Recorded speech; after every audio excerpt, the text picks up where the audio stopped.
Шеберханада жасалған тауардың сатылу жолын көрін келе ме? Әр этапқа жеке тоқталып кетейік.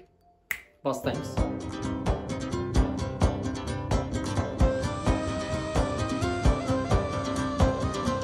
Сәлем, бұл Заманмен YouTube арнасы. Сіздермен бірге мақсат. Алдарыңызда тауардың жасалу жолының ең алғашқы этапынан тұтынушының қолына баратын әр этаптарға жеке тоқталып кетейік. Ең бірінші тауардың өзі. Тауарды өндіруші бар және тауарды алып сатушы бар. Біздегі тігін шеберханасында тауар өндіріледі. Келесі этап бұл тауарды әсемдеп суретке түсіру, видеоға түсіру. Келесі этап бұл тауарды сататын платформа. Келесі бұл тұтынушымен сөйлесетін социальды сеть. Ең соңғысы бұл упаковка. Ең бірінші тауардың өзі. Біздің шеберханада ең үлкен плюсы шығынсыз тауар. Себебі тауар тапсырыс бергенде ғана жасалынып 100% сатылынады. Әрине, жағдайлар болып қалуы мүмкін, сатылмайтын, бірақ олар сирек болады. Ал егер де делдал болса, алып сатушы, онда бұл жерде барынша сатылады деген тауарларды алу керек. Ол үшін міндетті түрде анализ жасау керек.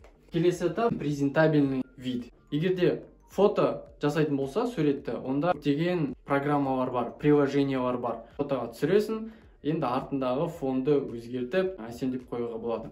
Ал егер видеоға келетін болсақ, бұл жерде креатив керек, бұл жерде артындағы фонды әзірлеу керек, жақсы видео жасау керек. Егер де платформаға салатын болса, онда неғұрлым бұл тауардың түр әлпеті ұнайтын болса, соғұрлым оның сатылу деген пайызы да артады.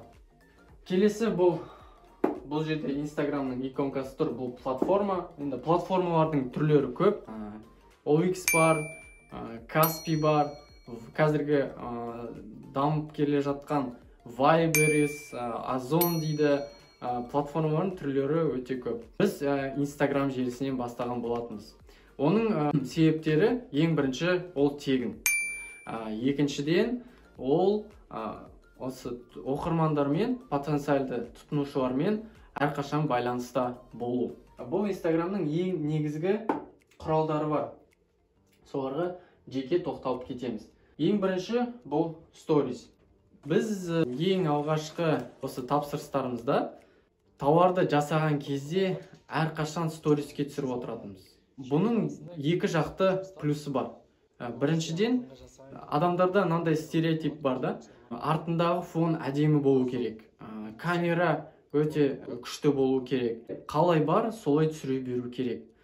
Себебі телефонның ар жағындағы тұтынушы, ол да қарапайым адам. Ол қараған кезде, ол психология. Ол көреді, ешқандай көз бояушылықсыз қалай бар, солай түсіріп отыр.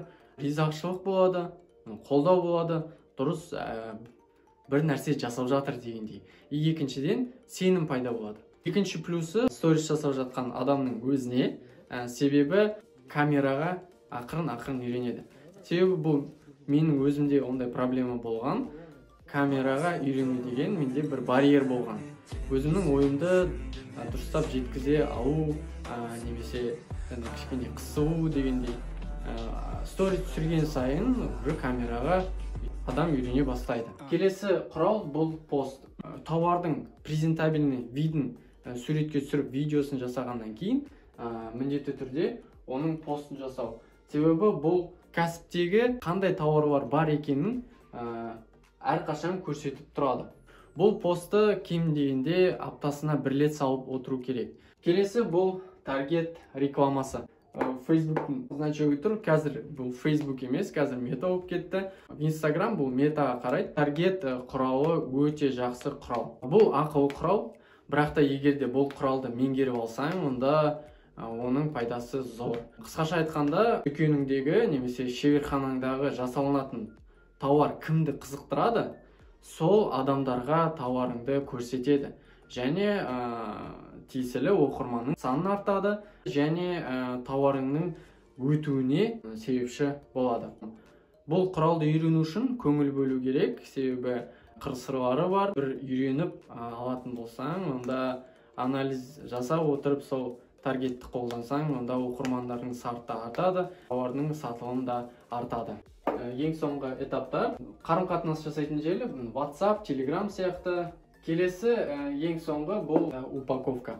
Адам тауарды қолына алғаннан кейін, сатып алғаннан кейін пайда болатын бір баға. Неғұрлым упаковкасы сәнді болатын болса, неғұрлым адамға ұнайтын болса, соғұрлым адамда бір впечатление пайда болады. Бұл тұтынушының басқа клиенттерге, басқа адамдарға реклама жасауына түрткі болады деуге болады. Осы этаптардың қайсысы сені қызықтырды және тереңірек сол туралы білгің келеді, комментарийға жаз. Сол этапқа жеке тоқтап видео жасаймын.